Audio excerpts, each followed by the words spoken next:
Coach, I think I asked your assistant this question last week, and I'll ask you the same. Is is Hawaii just a team to beat for the Big West Championship? Because the way you guys are handling teams now, when you look at the schedule, do you look at Hawaii at the end and say, that's the one we need to win? I look at the schedule and go, Northridge Friday night's the one we need to win. We played everybody in the conference except Davis so far, and I think that there's a gap, there's a difference between Hawaii and everybody else. Certainly Long Beach is pretty close with them. They just lost in 5 at Hawaii, which is certainly a respectable match for them to go over there and compete with Hawaii as well. But yeah, I don't think there's really any question amongst our conference right now that Hawaii is the #1 team in the conference, and their record so far speaks of that. A little bit of a road trip. Does that concern you at all? No, actually, I think our group does fairly well on the road. Certainly, they can understand and rely a little bit on our trip a couple weeks ago down to Irvine, which was a Thursday night match. So. We talked briefly after the match against Riverside on Saturday. As we get ready to start the second round here, the personnel and the teams are the same teams. They're going to have the same players. The only real difference is the venue. It's just we're not playing in the cozy confines of Mont with everyone here. So, from an execution standpoint and just the nature of who we're playing, it's I think very comfortable for them. I think they're very confident knowing that they, one, have beaten these teams before, and two, that they've shown in conference so far, and even in the preseason for the most part, that playing on the road is not a gigantic distraction for them. So I think they're excited to get out and keep competing and keep getting 1 week closer to that potential Hawaii matchup. But we still have to play some good volleyball.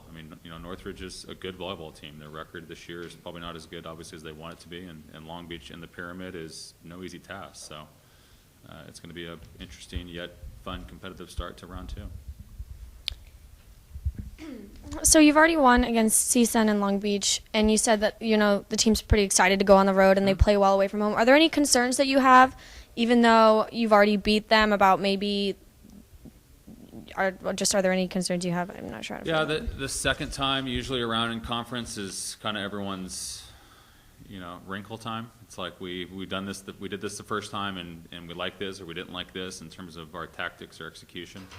So certainly you can expect teams to make adjustments, as I would with these teams that will be coming up this weekend. So that's one thing that we'll keep an eye out as the course of each of those matches kind of continues and evolves.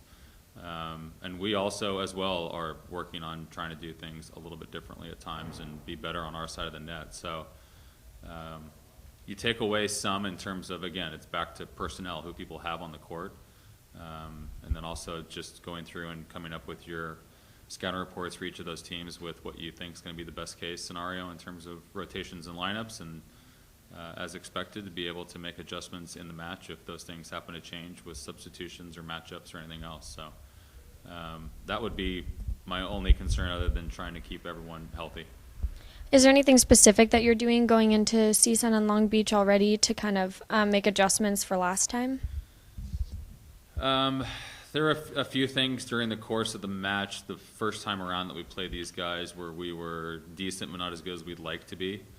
In the last couple of matches, kind of leading up to this weekend, I think that our passers, #1, would look at it and go, they know they can be better in terms of serve receive.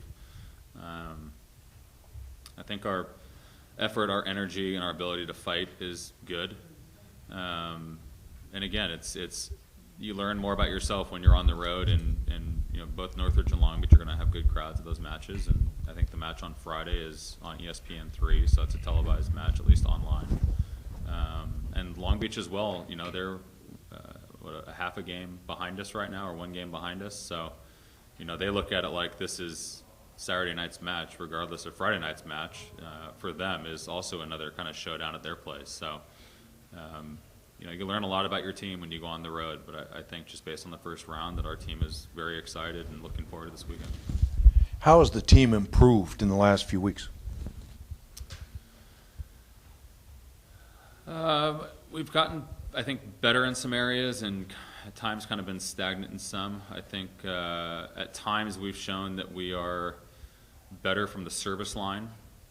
We've been better at generating point-scoring chances defensively because we've been better from the service line, both in aces per set and also, opponent reception average. I think we are first or second right now in the conference in service aces per set. I think overall, Taylor Nelson, our setter, has improved with her decision-making and location. We're number 1 right now in the conference in kills per set.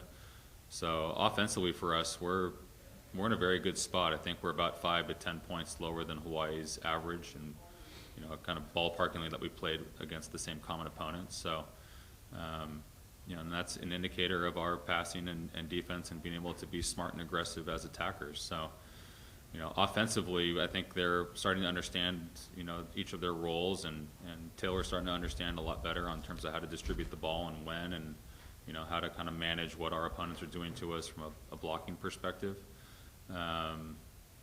At times, I think that one of the biggest areas, not that it's a concern to us, but we've been a little less sharper than we have in terms of serve receive over the last probably 2 weeks. I think any of the passers, Adley or the 3 liberos, would probably say, yeah, it's one of the areas that, I think they know they can be better at, and along with Taylor and our attackers hitting the ball at high efficiencies, that's just one more area that would help us be more successful.